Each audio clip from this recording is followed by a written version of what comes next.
श्री गुरु चरण सरोज रज निज मन मुकुर सुधारि। वर्णहु रघुबर विमल जस जो दायक फल चार। बोलिए सियावर रामचंद्र की जय। सिय राम मैं सब जग जानी, करऊं प्रणाम जोर जुग पानी। आइए आज श्री भरत जी के चरित्र की जो भूमिका है हमारे जीवन में, हमारा जीवन कैसे रोगों से मुक्त होकर के पूर्ण स्वस्थता को प्राप्त हो जाए और रस की उपलब्धि हो जाए। जीवन अगर रसीला नहीं है, स्वस्थ नहीं है, आनंदित नहीं है, तो जीवन पाने का हमें लक्ष्य नहीं मिला। आधार जो हमारे जीवन का है वो पूर्णता को प्राप्त करना है। तो आइए इसी संदर्भ में आज कुछ भगवान राम जब चित्रकूट को चले गए तो श्री भरत जी भगवान राम को मनाने के लिए चित्रकूट जा रहे हैं। भरद्वाज जी के आश्रम में जब पहुंचे तो भरद्वाज जी कहते हैं कि सहित प्रयाग सुभाग हमारा।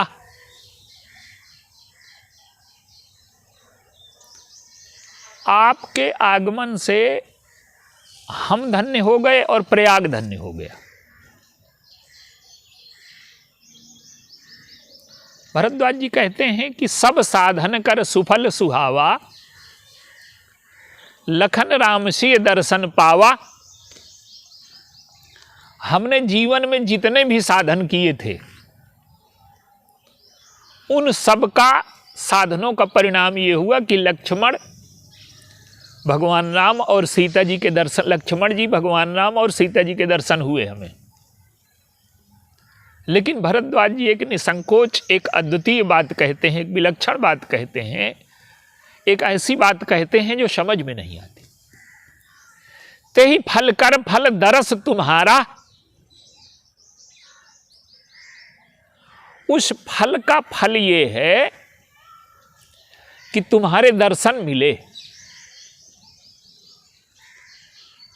अब बाहर से देखिए तो जीवन की जो सबसे बड़ी उपलब्धि है वो ईश्वर की प्राप्ति है। भगवान राम, लक्ष्मण जी और सीता जी कौन हैं? भगवान राम हैं ज्ञान, लक्ष्मण जी हैं वैराग्य, सीता जी हैं भक्ति। तो ये तीनों अगर हमारे जीवन में आ जाएं तो हमारा जीवन पूर्ण हो जाता है। हमारा जीवन काम क्रोध लोभ से संचालित हो रहा है, लेकिन अगर भक्ति ज्ञान वैराग्य से संचालित होने लगे तो हमारे जीवन में पूर्णता। ईश्वर से बड़ी भी कोई उपलब्धि है क्या? लेकिन भरद्वाज जी कहते हैं कि ईश्वर से भी बड़ी एक उपलब्धि है। क्या? कि इन तीनों के दर्शन का फल ये है कि तुम्हारा दर्शन मिला। अब आइए इस पर थोड़ा सा विचार करें।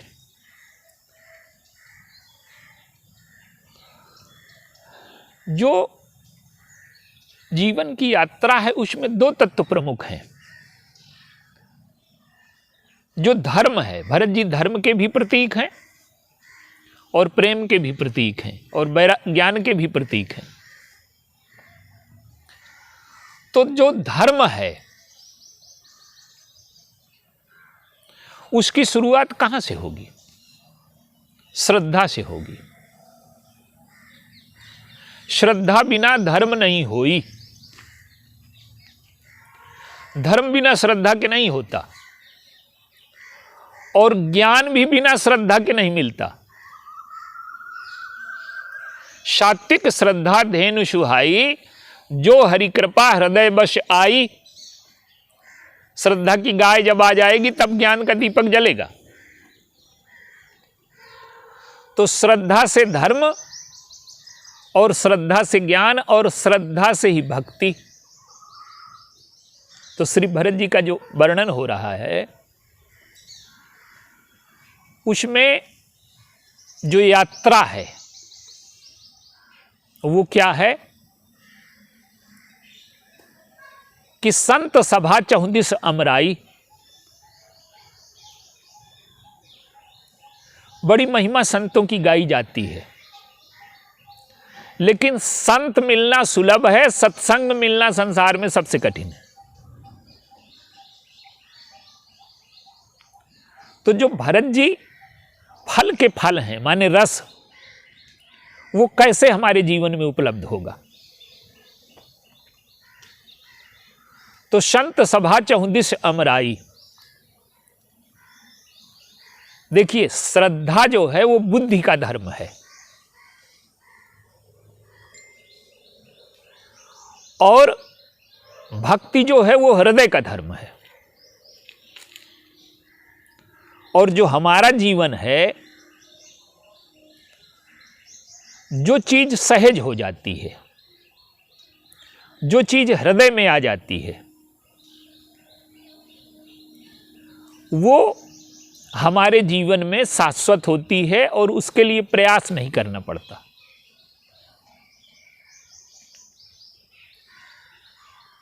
तो प्रारंभ कहां से होगा? प्रारंभ श्रद्धा से होगा। तो संतों की सभा आम का बगीचा है, और श्रद्धा बसंत ऋतु है। तो जब हम संतों के पास जाएं तो श्रद्धा लेकर के जाएं। अधिकांश लोग जो संतों के पास जाते हैं तो श्रद्धा लेकर के नहीं जाते, कामना लेकर के जाते हैं, कुतर्क लेकर के जाते हैं, तर्क लेकर के जाते हैं, अश्रद्धा की आंधी लेकर के जाते हैं। तो संसार में सत्संग सबसे कठिन चीज है, और सत्संग बिना श्रद्धा के नहीं हो सकता। जब हमारे अंतःकरण में श्रद्धा क्या है? श्रद्धा का अर्थ है कि जब हमारी बुद्धि का अहंकार मिट जाए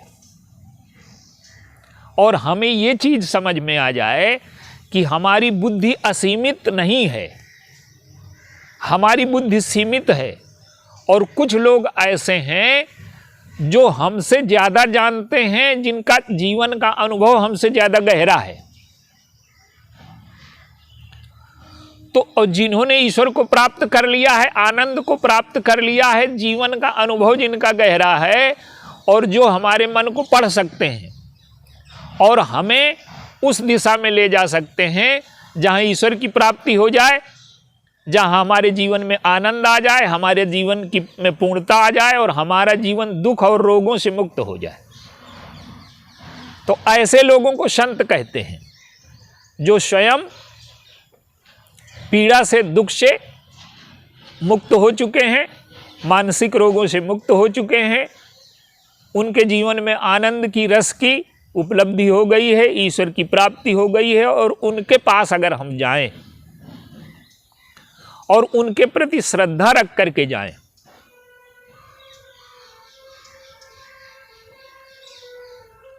तो हमें उनका लाभ मिलेगा। तो जब श्रद्धा लेकर के गए तो संत क्या करेंगे?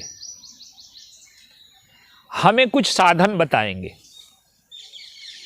और वो साधन क्या है? संयम, नियम, फूल। कुछ नियम बताएंगे, कुछ संयम बताएंगे। संयम पहले है, नियम बाद में है। संयम क्या है? कि हमारा मन जिन वस्तुओं की ओर जाता है और जिधर नहीं जाना चाहिए, तो जिधर हमारा मन नहीं जाना चाहिए, जब हम मन को रोकने में समर्थ हो जाएं उधर जाने में, ये संयम है। और नियम ये है कि जो संतों ने बताया कि ये करिए, तो उस नियम का पालन करने से क्या होगा कि हमारे जीवन में शांति का, सुख का संचार होगा और हमारे रोग मिटेंगे। तो संयम, नियम, फूल। तो संतों की सभा में जाएं, श्रद्धा लेकर के जाएं।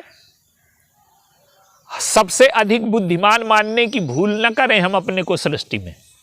और मनुष्य के जीवन की सबसे बड़ी विडंबना ये है कि वो ये तो मान लेता है कि ये बल में हमसे आगे हैं, धन में आगे हैं, पद में आगे हैं, पर ये मानने को कभी तैयार नहीं होता कि बुद्धि में भी हमसे कोई आगे है। तो जब हम बुद्धि में हमारे श्रद्धा आ जाए, संतों के पास जाएं और उन नियमों का पालन करें जो संतों ने हमें बताया है, नियम और संयम दोनों का पालन करें। तो संतों के पास हम जाते तो हैं, पर नियम संयम का पालन हम करते नहीं। एक संत का दृष्टांत आता है कि वो जा रहे हैं तो एक व्यक्ति उनसे पूछ रहा है कि कुछ हमें बताइए जिससे हमें शांति मिले। तो संत ने पूछा कि ये प्रश्न तुमने पहले भी किसी से किया है? तो उसने कहा कि हाँ किया था, एक महात्मा से किया था। तो उन्होंने कुछ बताया था? हाँ बताया था। तो उन नियमों का पालन किया तुमने? कहे नहीं किया। तो कहे मुझसे भी तुम पूछोगे कि शांति कैसे मिले और मैं जो बताऊंगा तो वो तुम अपने जीवन में पालन न करोगे तो मेरी भी चीज छलेदर करोगे। तो हम सत्संग में जाते तो हैं, पर करते हम अपने मन का हैं। हम संत के हिसाब से नहीं चलते, इसलिए हमें कभी सत्संग से लाभ नहीं होता। एक तो श्रद्धा लेकर के नहीं जाते, और दूसरा ये है कि जो संत जो मार्ग बताते हैं, पहुँचे हुए लोग जो मार्ग बताते हैं, वो हम काम करते ही नहीं, मन का कुपथ्य नहीं छोड़ते, और जो संयम नियम बताते हैं वो हम करते नहीं, तो कोई लाभ हमें नहीं मिलता। तो अगर उनके बताए संयम नियम का पालन करें तो फिर हमारे जीवन में एक परिवर्तन आएगा। क्या आएगा? कि संयम नियम फूल फल ज्ञाना, ज्ञान का फल लगेगा। तो ज्ञान का फल लगा तो जीवन पूर्ण हो गया क्या? कहते हैं नहीं, अभी पूर्ण नहीं हुआ। आम के वृक्ष में आम का फल लगा, तो जब संयम नियम का पालन करेंगे तो हमारे जीवन में ज्ञान का उदय होगा। तो जब तक ज्ञान का उदय नहीं हुआ तो सत्संग का परिणाम हमारे जीवन में नहीं आया। तो पहले श्रद्धा, फिर संत के पास जाना, फिर संयम नियम का पालन, फिर ज्ञान का उदय। लेकिन इसके बाद कहा गया कि संयम नियम फूल फल ज्ञाना, हरिपद रति रस वेद बखाना। और भगवान के चरणों में जब प्रीति उत्पन्न हो जाए, वो रस है। आम लग गया, फल लग गया, लेकिन जब तक वो पका नहीं तो हम कैसे जाने कि हमारे जीवन में सत्संग का फल घटित हुआ और वो रसीला हो गया? तो पहले श्रद्धा, फिर संत के पास जाना, संयम नियम का पालन और ज्ञान का उदय, और ज्ञान के बाद भगवान के चरणों में जब रति हो जाए तो ये ज्ञान का फल पक गया, मीठा हो गया।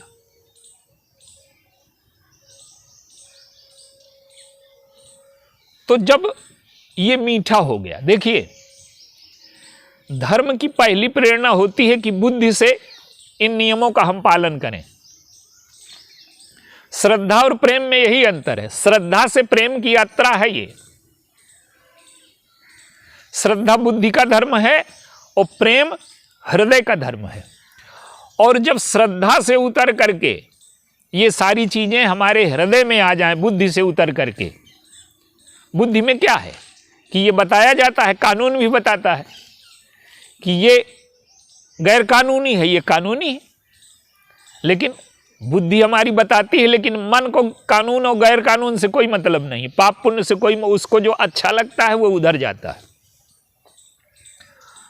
तो जब भगवान की भक्ति हमारे हृदय में उतर करके आ जाए तो समझ लीजिए कि सत्संग का फल जो है पक गया, रसीला हो गया। और यही जो रस है, यही जो तृप्ति है, यही जो भगवान की भक्ति है, यही भरत जी हैं। देखिए जो चीजें हमारे मन को अच्छी लगती हैं, जैसे जब भगवान की भक्ति हमारे हृदय में उतर आती है तो साधन छूट जाता है। हम बाहर गए, तो हमें अपनी पत्नी की याद करने के लिए, घर की याद करने के लिए, बच्चों की याद करने के लिए माला लेने की ज़रूरत नहीं पड़ती, आसन बिछाने की ज़रूरत नहीं पड़ती। हम उनकी याद अपने आप करते रहते हैं। ये कैसे होता है? ये सहज प्रीति से होता है। उनसे सहज लगाव है, सहज प्रीति है। और यही सहज लगाव और यही सहज प्रीति जब भगवान के चरणों में रति हो जाए तो भरत जी कौन है? भगवान के चरणों की रति भगवान भरत जी मांगते भी यही हैं प्रयागराज में। अर्थ न धर्म न काम रुचि गति न चाहो निर्वाण, और जन्म जन्म रति राम पद यह वरदान न आन। तो प्रयागराज ने कहा कि आप तो प्रेम के और रति के समुद्र हो, आप एक आध बूंद हम ही को दे दो, हम क्या देंगे आपको। तो जब भगवान के चरणों में रति उत्पन्न हो जाए तो हमारा जीवन सहज हो गया। तो ये जो श्रद्धा से प्रेम तक की यात्रा है, बुद्धि से हृदय तक की यात्रा है, जीवन में प्रेम तो होता है लेकिन वो सहज नहीं होता। संसार में जितना प्रेम होता है उसमें कोई ना कोई कारण होता है, और ईश्वर और जीव का जो प्रेम है वो सहज होता है, उसमें कोई कारण नहीं होता है। इसलिए कहा गया कि अस प्रभु दीन बंधु हरि कारण रहित दयालु। भगवान कारण रहित दयालु हैं। और जीवन में धर्म से उठ करके जब तक हम प्रेम में नहीं पहुंचते तो जीवन हमारा पूरा नहीं होता। देखिए, जीवन में छीना झपटी हो, सब अपने स्वार्थ के लिए एक दूसरे को ठगें, संघर्ष में लगे रहें, छीना झपटी हो, ये लंका का दर्शन है। और लेन देन में ईमानदारी हो, ये अयोध्या का दर्शन है। लेन देन में ईमानदारी धर्म कहलाता है। धर्म केवल न्याय की बात कर सकता है, धर्म न्याय से ऊपर नहीं जाता। तो पहले तो हमारे जीवन में छीना झपटी समाप्त हो, हम धर्म का पालन करें और धर्म का पालन करके लेन देन में ईमानदारी रखें। और जो भरत जी हैं वो प्रेम है, वो रति हैं। और प्रेम में क्या है? प्रेम में केवल देना ही देना है, लेना कुछ नहीं।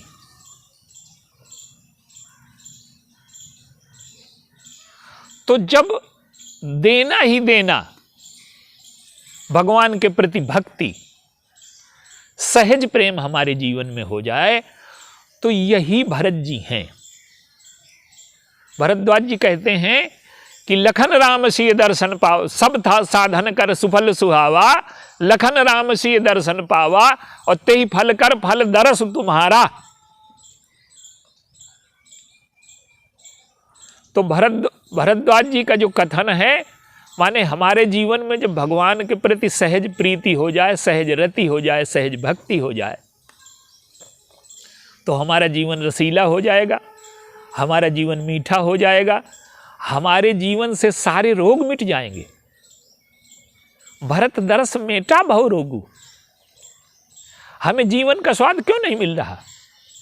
हमें जीवन का और ईश्वर का स्वाद इसलिए नहीं मिल रहा कि जैसे कोई बुखार से ग्रस्त है, अब उसे चाहे जितना अच्छा भोजन आप परोस दे उसको अच्छा ना लगेगा।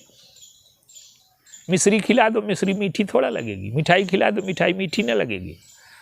तो मिठाई को मीठा बनाने की ज़रूरत नहीं है, मानसिक रोगों को दूर करने की ज़रूरत है। तो ये जो यात्रा थी वो संयम क्या है? संयम नियम उन मानसिक रोगों के उपशमन की प्रक्रिया है। तो हम श्रद्धा लेकर के संतों के पास जाएं।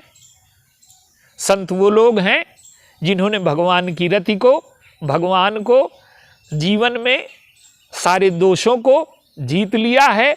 उनके जीवन में ज्ञान का फल आ गया है, संयम नियम ज्ञान का फल, और उनके जीवन में भगवान के प्रति भक्ति आ गई है।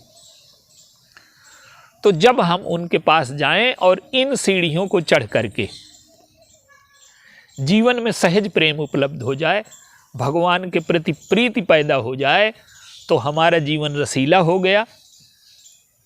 तो भगवान के दर्शन के बाद भी भरत जी का आगमन हमारे जीवन में आवश्यक है। भगवान को कैसे प्रकट किया गया? सारे देवता विचार कर रहे हैं तो भगवान शंकर कहते हैं कि अग जग मैं सब रहित विरागी, प्रेम ते प्रभु प्रगटे जिमि आगी। तो प्रेम के द्वारा भगवान को प्रकट किया गया। लेकिन भगवान जब यहाँ आए तो उन्होंने कहा कि मैं तो प्रेम से प्रकट हो गया, लेकिन जब तक प्रत्येक जीव के हृदय में प्रेम न प्रकट हो जाएगा, प्रत्येक जीव के हृदय में भरत न प्रकट हो जाएंगे। अयोध्या में जो समस्याएं आई वो कैसे आई? भरत जी नहीं थे, भगवान तो थे। तो जब तक प्रत्येक जीव के हृदय में भगवान के साथ साथ भरत जी का निवास नहीं हो जाता, और भरत जी हैं भगवान के चरणों की रति प्रेम, तो भरत जी जब हमारे हृदय में आते हैं तो हमारे मन के सारे रोग दूर हो जाते हैं। जैसे अयोध्या की समस्याएं समाप्त हो गई भरत जी के आने से, वैसे हमारे जीवन में श्री भरत जी आएंगे तो हमारे जीवन की सारी समस्याएं समाप्त हो जाएंगी और हमारा जीवन रसीला हो जाएगा, रोग मुक्त हो जाएगा। तो हमें अगर जीवन का स्वाद और ईश्वर का स्वाद चाहिए तो भरत जी की तरह सहज प्रेम हमारे जीवन में अवतरित हो। यही भगवान राम से अधिक भरत जी की जो महत्ता है, जो भरद्वाज जी ने प्रतिपादित की, ये अगर हम समझ लें और भरत जी को अपने जीवन में बुला लें तो हमारा जीवन पूर्ण हो जाएगा, रसीला हो जाएगा, धन्य हो जाएगा। बोलिए सियावर।